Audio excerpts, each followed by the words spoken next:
Let's gaze indaba zo1KZNTV fundelo samkeliso kanqulunga ngikubingelele mbukeli asikubhekeleke ihamba phambili osukwini namhlanje. Indida abantu abathathu Besha Nendlu.Ezolimo ZIWUMGOGODLA wempilo kanti ke banqunyela ugayikatiki abakweleto uMasipala. Ushe wanqonqa umama wekhaya nezingane zakhe ezimbili endaweni yasezingolweni kwanyuswa ogeneseningizimu nesifundazwe KwaZulu-Natal.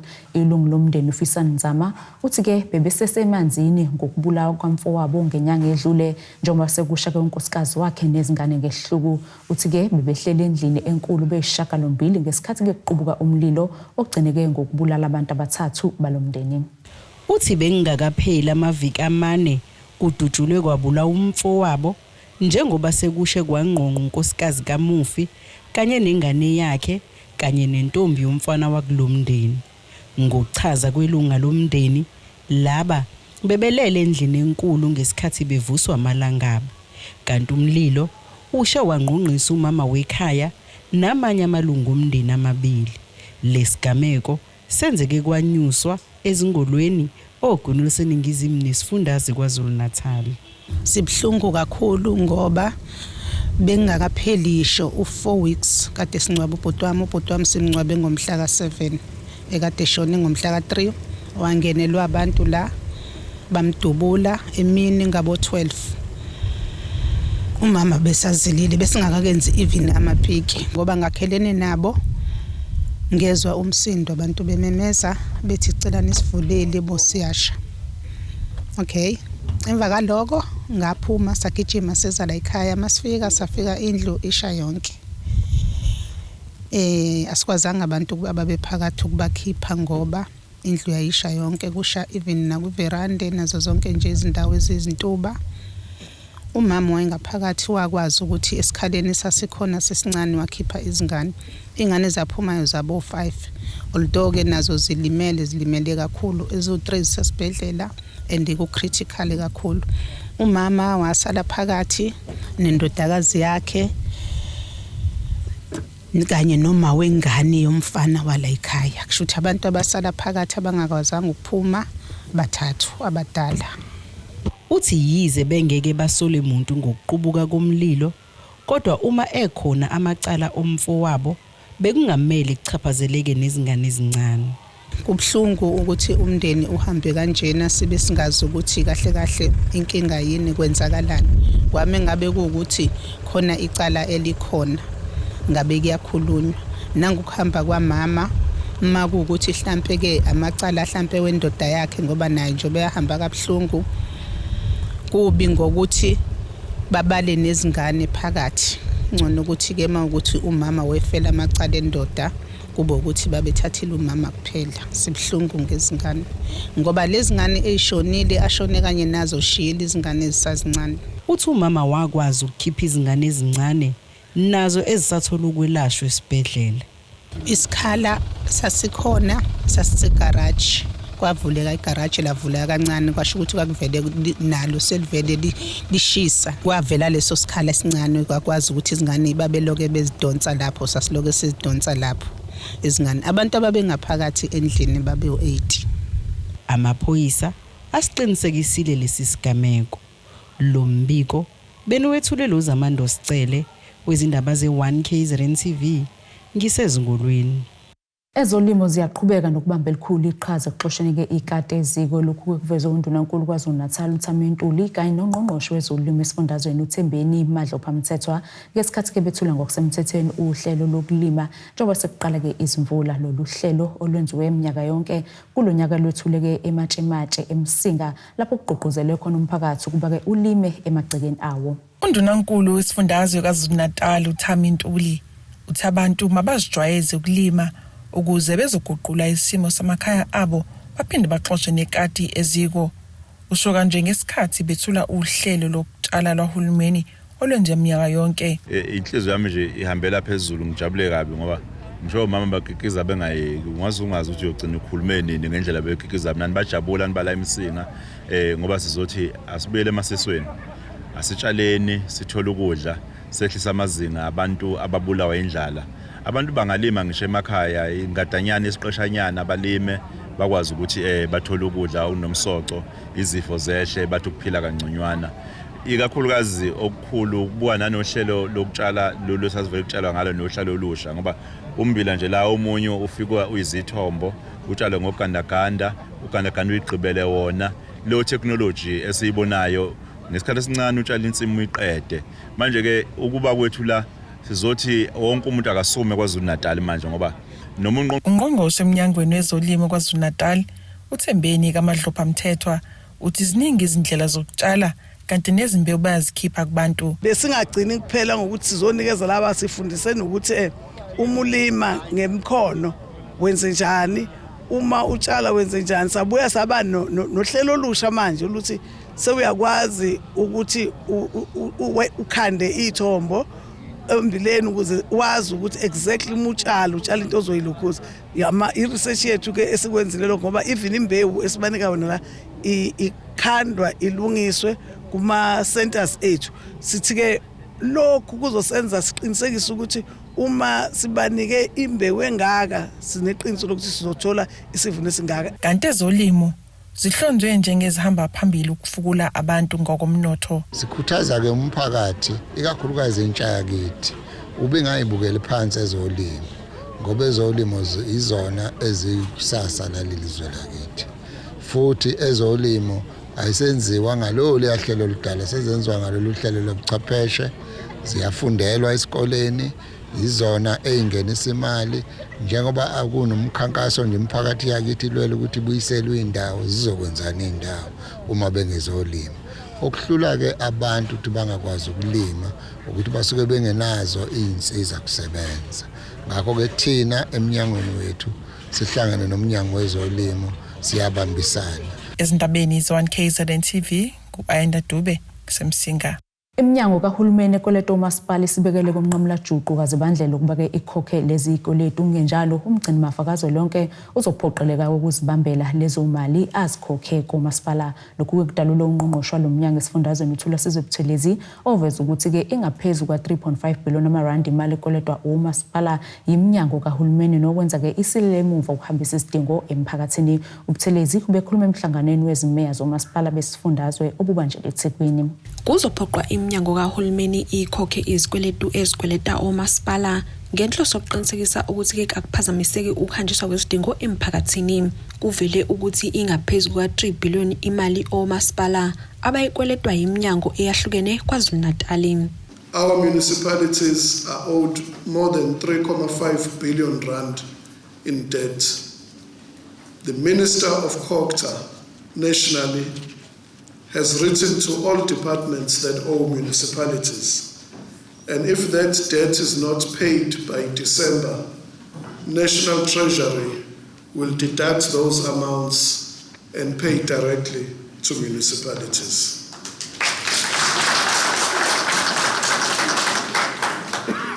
We cannot expect our municipalities to perform when they don't have the resources to perform. Namuhla lomnyango uhlangane nezimeya zoMasipala ukudingida ngezinkinga ababhekene nazo koMasipala ababengamele esifana nokweswela amanzi ukuthola umbiko womcwaningo mabhuku ongenagcobo nokunye ubuthelezi uthi ke bafuna ukubhekana nomkhuba wokuqashwa kwezikampani zangaphandle ukwenza imisebenzi ongenziwa abasebenzi bakhona ngaphakathi kwaMasipala. In KwaZulu-Natal you have 12 municipalities that are spending 43 million rand per annum on external service providers to provide the internal audit function. That is something we want to do away with and capacitate our own employees to do the internal audit function. I will be issuing a circular to all municipalities in the province in terms of Section 81 and Section 89 of the Municipal Structures Act, where Amakosi will now participate in the executive committee of the municipality. oMasipala abalishumi bazohlinzekwa ngamaloli okucisha umlilo kwazise lesifundazwe sihlaselwe izimo ezahlukene zezinhlekelele ezidale umonakalo kanti ke amakhosi kuveleke ukuthi asezovunyelwa ukuhlala ezigungwini ezithatha inqumo koMasipala Izimeya ziphawule kanje. Lokho kuyasilekelela ukuthi amakhosi awabe ingxenye wahlale kulezo sigungu la decide wakhona ukuthi yiphi intuthuko yayo. Nakuba ke lokho kungakapheleli kodwa is a good move or is a good start ngoba siyazi ukuthi kubhalwe ku Structures Act fanele kuyoshintshwa no constitution ukuthi iliphi iqhaza lamakhosi. Manje uma engena as ex officio member awanawo kahle amandla ama voting rights kodwa kungcono ukuqala somewhere kunokuvele ucomplain all the time. So iqhaza esilibambayo thina njengomasipala likhulu kodwa sifika la kwangqengetshe la ungakwazi khona ukusisho fama services kuma departments ngoba kuyisidingo sokuthi bawathola. Ngakho ke mabona bezongenelela njengokhulumeni omkhulu ukuthi ama departments akhokhele omasipala sikubona kuzosenza siphushe kakhulu iservice delivery. Uqhuquzele ukuba ke kuqhutshwe imikhankaso ogasela ngazelele bani ezitolo zabo kufika ukugwema ke ukuthengisa izinto ezingekho esimeni. Indabeni ZIWUMGOGODLA.1KZNTV kubi kuntombi khona Mvubu eThekwini. Uyise wephoyisa lomgwaqo lashayiswa imoto lisemsebenzini empangeni ku N2 Vusumuzi Mncanane uthi ke bashayela ihlombe isinqumo senkantolo kaMantshi yaseNgwelezane ngokugweba kusamukela ukhuza oneminyaka engama42 ubudala iminyaka eyisikhombisa ebhadla ejele ngecala lokubulala ngokungenhloso nokushayela ke edle amanzi amponjwana uNduduzo Mncanana wayesebenza ke ngaphansi kwamasipala uMhlathuze kanti ke lesi sigameko senza ngonyaka ka2021 ngenyanga kaNhlangulana. Sekuphele iminyaka emine kwadlula emhlabeni iphoyisa lomgwaqo elalisebenza ngaphansi kwamasipala uMhlathuze uNduduzo Mncanana owashayiswa imoto esemsebenzini ngonyaka ka2021 ngenyanga uNhlangulana.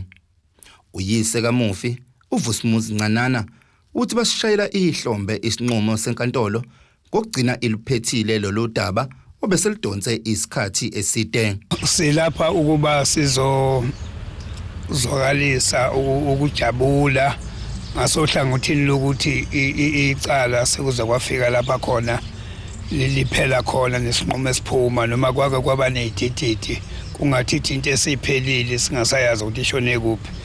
Kodwa umuntu akabonga umsakazo we1KZ TV bafowethu ukuthi nenza umsebenzi omkhulu kakhulu udaba na umuntu mezobika nakwazi ukukhipha bavuka bonke abasebecashela lapha babecashe khona udaba laqala phansi lwahamba ngendlela ekahle futhi ngesikhathi liqala umuntu wabona ukuthi cha kuhamba kahle impela ngoba kwakwafika ezimeni la khona okwabanzima uma kuba nofakazo babukhona lapha enkantolo ngoba lo mntwana wafaka abhlungu kabi ngoba kwake kwaphuma inkantolo yonke lapha ijaji nabashutshisi yonke into baya kwisini beyobuka indlela ingozi eyenzeka ngayo la sabona khona cha udaba manje luyasetshenzwa so kwesibonga ukuthi egcineni ke izolo siphumele isinqumo mfowethu lokwenza ingozi kuyena wagwetshwa ke emacaleni amabili lokubulala ngongenhloso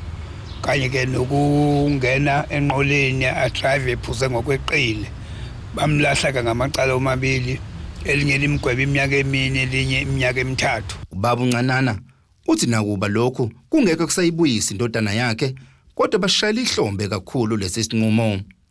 Umenzi wobubi okusamukelo khuzwayo oneminyaka engama42 utholwe enecala lokubulala ngokungenhloso kanjalo nelokushayela edle amponjwana. So ngasohlangothini lomndeni sijabulela ukuthi umthetho uthatha indawo yawo nanokuthi kwenzeke okufanele noma ngeke kusasiza ngalutho ngoba umuntu wahamba siyazi ke vele ukuthi emhlabeni masekhona sohamba noma ngayiphi indlela kodwa nje ngasohlangothini lomndeni siyasamukela isigwebo esiphumile ngoba cabanga ukuthi kukhishwa isigwebo esilingana noma esifanele icala leli lenzakele noma besingafuna ukuthi umuntu agwethe iminyaka e100 noma engakanani kodwa futhi sikunaka umsakazo ukuthi ukwenzeka kwengozi kwangeyona inhloso siyakunaka kakhulu lokho ngoba nonke umuntu umhamba ingozi ungayenza noma ngayiphi indlela kufana nento eyinhloso. Lesigameko sashiya abaningi beshaqekile kanti udaba lugcine luphethiwe enkantolo kaMantshi yaseNgwelezane. Ezindabeni ZIWUMGOGODLA.1KZNTV bikuthi abantu maphumulo empangeni. Sithi shelele etolo sizobuya siqhubeke nazo indaba zethu.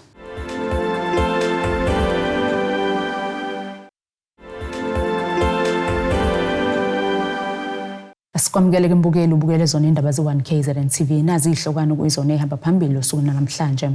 Indida abantu abathathu Besha Nendlu.Ezolimo ZIWUMGOGODLA wempilo kanti ke banqunyela ugayikatiki abakweleto uMasipala. Umtitiyelo wamabutho ngaphansi kwesifunde King Cetshwayo uzakhele Nhlulu uthi ke bazamukela izindaba zokuthi ke izinduna zezitsizwa kanye nonomehlo nabo kwesebezokwazi ukuthi bathole imihlomulo uXulu kusho lokhu ke kulandela ukuthi ungqongqoshe umnyango wezokubusa ngubambisana nendaba zomdabu KwaZulu-Natal umfundisi Thulasizwe Buthelezi eveza ukuthi ke basezihlelweni zokuthi ke izinduna zezitsizwa kanye nonomehlo nabo kube nemihlomulo abayitholayo. Kubukeka ke isiphendulekile imithandazo yezinduna zamabutho kanye nonomehlo njengoba ke bebekhala ngokuthi nabo bafisa ukuthi uhulumeni ababhekelele njengoba benza umsebenzi obalekile ezizweni zamakhosi kungagcinike lapho bebephinde beveze ubunzima abahlangabezana nabo kulomsebenzi kuhlanganisa kuba behambele nemkhosi yaseNdlunkulu ngemuva kokuthi ungqongqoshe umnyango wezokubusa bambisana nendaba zomdabu KwaZulu-Natal umfundisi Thulasizwe Buthelezi esememezela ukuthi ke hlelweni zokuthi ke onomehlo kanye nezinduna zamabutho zizothola umhlomulo laba ke bazamukele ngezandla zombili lezi zindaba. Noma ngabe kuthiwa kukhona lokho esikutholayo akuyona into yethu leyo, into leyo esiyobe silekelela ngayo izizwe zamakhosi lapho esiyobe sihambe khona masibizwe ngamakhosi. Akukho ke la amakhosi ayothi mayikhuluma khona nathi bese kuba khona mhlambe ukungawahloniphi nokungawalaleli ngoba vele njoba sikhala nje sikhala ekuthenini isizwe sikaZulu asihlale simile kungabikho lapha sifeketha khona. Ngathi nje usuku namhlanje kade nginomhlangano lapha ya eShowe dadewethu mase ngithola sekunalesi simemezelo esiqhamuka kuNdunankulu kuyisibusiso kithi thina izinduna zamabutho nabadidiyeli nabo onomehlo uqobo ukuthi uNkulunkulu usizwile umfundisi oundunankulu kaZulu ame njalo nje khuleke nasemakhosini kuba amseke undunankulu kaZulu kukho konke okuyizinhlelo azobe kwenza. Ubuthelezi uthi ke lolu hlelo lokuholela konomehlo kanye nezinduna zesizwa kulendele ukuthi ke liqale ngonyaka ozayo ngenxa yokubonela ke umsebenzi omuhle abawenza esizweni. Umnyango wakwaCokta uthathe isinqumo sokuthi onomehlo okuhomama laba ababheka intombi zomhlanga kanye neinduna zezinsizwa okuzinduna ezilawula amabutho ukuthi lezo inhlaka ayisondele zibe ingxenye yakwaCokta ukuze konke abakwenzayo kwenzeke phezukwesisekelo somthetho kungabibikho abantu abazozenza onomehlo kanti sebenukubeza izingane kungabibikho induna ezizothi zizinduna zamabutho kanti zenza izinto ezingekho emthethweni. Ngakho ke lolo hlelo luzoqala ngonyaka ozayo ukuze sikwazi ukudidiyela zonke inhlelo zeintombi zomhlanga namabutho. Kulonyaka sibonile ukuthi umkhosi womhlanga udonse izinkulungwane zeintombi. Ngakho ke kusemqoka ukuthi lo msebenzi wesizwe sikwazi ukuthi siwesekele njengohulumeni ngendlela ehloniphekile.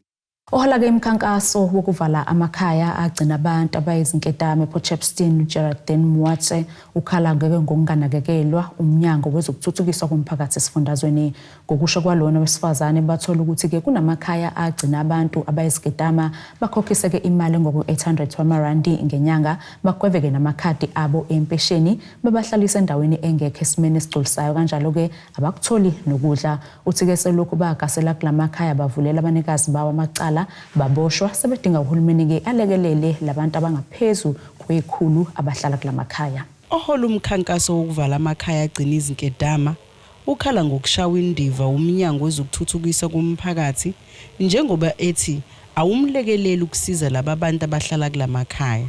Iziko lezindaba like labika ngamakhaya ahlala izinkedama akhokhisa abantu imali engango-800 kanti indawo abahlala kuyona ayikho esimeni esigculisayo. Uthi babalelwa kuyikhulu abantu abahlala kulamakhaya abadinga usizo. Unfortunately, Mrs. Kutswayo from DSD, still no comment from their side, no assistance. We are obviously sitting at the moment with 105 people that we have to feed. We obviously can't put them on the streets, so they are accommodated on the farm as usual, and we're trying our utmost to keep to the beat, which is necessary. We have called for the MEC to get involved. Unfortunately, no communication. Mrs. Kutswayo promised to send me an email last week when I spoke to her, and till date, I've received nothing. She also did mention to me that she's busy organizing with the local municipalities to have a meeting with myself and our team, who is busy sitting with this disaster at hand. Unfortunately, still nothing in writing as promised. Iqhuba uthi ubeloku exhumana nomnyango wezokuthuthukiswa komphakathi kwisifunda ugu enxusa ukuthi bangenelele nokuthe muva nje bamtshela ukuthi lamakhaya kumele asukunyelwe uMasipala iRenkonyeni. We are slowly but surely getting some things intact, and it's just unfortunate that the DSD has not come forward to assist us and actually take responsibility for what has happened over here. It seems that Mrs. Kutswayo is trying to shift the blame over to local municipality, whereas we haven't heard anything. I mean, in our meeting face-to-face with Mrs. Kutswayo in her office on the 26th of September, she did not mention that the municipality at all is responsible for these kind of shelters, whereas last week was the first time she mentioned to me that she's trying to get a hold of them because they are responsible for these shelters that were operational. So sadly, we carry on. We try our utmost. We have asked community for assistance where we can get. Uthi indima engadlalwa umnyango ukuthi ungalekelela kakhulu kwizaguga. The DSD to actually come forward and assist us best they can, to have some of these people removed to professional facilities where they could be cared for, because 4 days ago, if it's that long, we had a death on the property of one malnutritioned pensioner. Ezinye zezakhamuzi ezihlala kulamakhaya ziveza ukuthi zagcina zihlala kanjani kulamakhaya nosiza abalidingayo. I've been staying here for 2 months now. I'm originally from Pretoria. I lost my work that side. And then my mother-in-law said we must come this side to get some help so that I can get on my feet. I think the only help we really need is with food, maybe like rice and pap and vegetables and stuff like that. And medical aid kits, maybe medicine for the elderly. Uthinta umnyango wezokuthuthukiswa komphakathi okhulumela lo mnyango uthi bebengenalo ulwazi ngalamakhaya kodwa usujuba ithimba elizophenya ngawo. Lo mbiko beniwethulwe uZamando Sicele wezindaba ze1KZNTV ngisesayidi. Umphakathi wesizwe sakwaZonke eMgungundlovu ukhala-ke ngesimo semigwaqo emincane ephoqa-ke imboni amatekisi ukuba-ke igweme ukuhamba kuyona isabela izimoto zayo. Labo basho kanjena ngesikhathi nesithangami nesilaka ezahlukene kubungazwa-ke inyanga yezokuphepha. Umntwana omkhulu Ukhethokuhle Zondi uthi-ke ziningi izingqinamba ezikhona esizweni bazonxusa kuMasipala ukuba ulufakele izibuko lolu daba lwemigwaqo emincane. Umntwana omkhulu wesizwe samampomoza Ukhethokuhle Zondi uthi unyaka wesithathu benza lolu hlelo kade liyabalekelela ukuthola izingqinamba zomphakathi. Inkinga esibhekana nayo, I think kufanele imboni ke behlale phansi bafundiseke ngokuthi imboni it's a business. Ngoba ilokho kwenza ukuthi bengabinayo imhlangano eminingi la bazokhuluma khona ngayo imboni as a business, ngoba ziningi into esike sayixoxa ezithinta ukuthi njengoba benamakhumbi nje kunabantu ngesibonelo nje kunabantu abahambela imidlalo yebhola. Mabehambela ibhola bahamba ngamatekisi but bona banayo indlela yongena kwi-tourism part of i-business labo as transport industry. So ukuthi siyayixoxa zonke lezo zinto but bona abakangeni kuleyo nto, abakayifise ama-training of ukushintsha imboni ibe yi-business, ingabi imboni nje ukuthi obaba besebenza le-business kuphele lapho. uZondi uthi imigwaqo emkhulu ayikho mibi kepha le emncane yoMasipala ayigcolisi. Isimo ke somgaqo njengesizwe seduze nedolobha asisibi kakhulu. Imigaqo nje ebamibanyane I think ile kaMasipala kakhulukazi ama-access lawa sengena emakhaya. Mhlawumbe ngakunxusa kakhulu nje uMasipala kakhulukazi ukuthi usondele ukulungisa imigaqo le yama-access.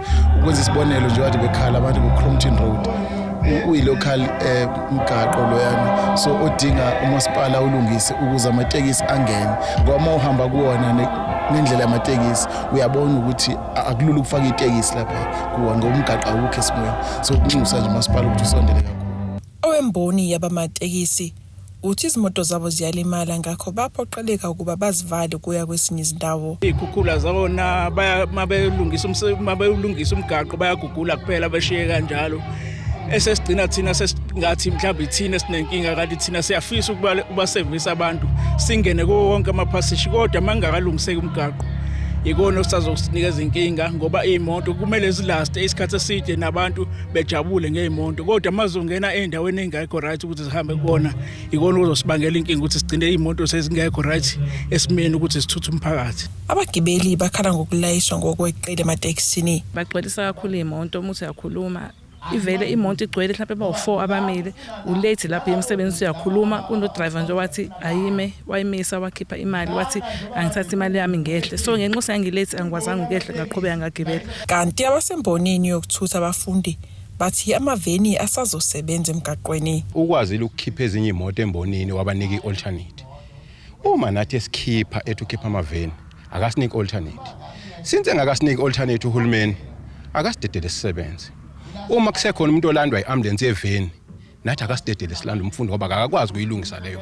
Ezindabeni za1KZNTV ku-Ayanda Dube seswithatha ZIWUMGOGODLA. Siphinde futhi sayitolo soba siqhubeka nazo indaba zethu.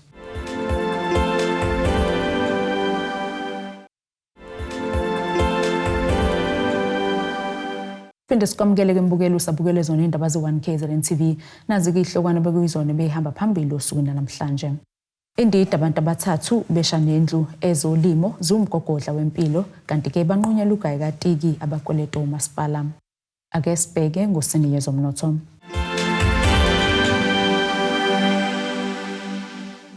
Irandi lakuleli lu-17.64 emaqhathaniswa nedola semelika libo-19.22 emaqhathaniswa ne-euro libo-23.03 emaqhathaniswa nopondo waseBrithani. Igolide lona $2,646.56 i-ounce welo ngahluziwe wona $77.46 umphongolo.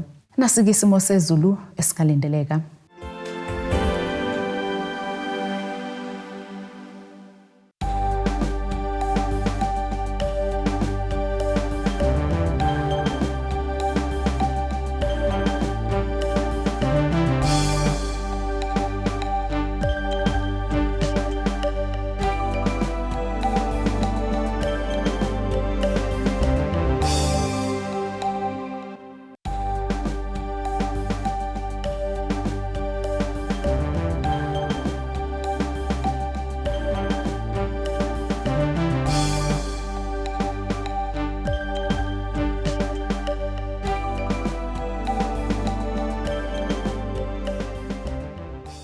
Mbukeli-ke ziyaguqa besikuphathele zona usuku namhlanje. Mina nawe ke sohlangana kusasa futhi ngasisikhathi esifanayo. Usale kahle. Abethuli bethu bezindaba baxhaswe ithuliz Bayview Bridal. Ungabashayela kulezi zinombolo ezivelile.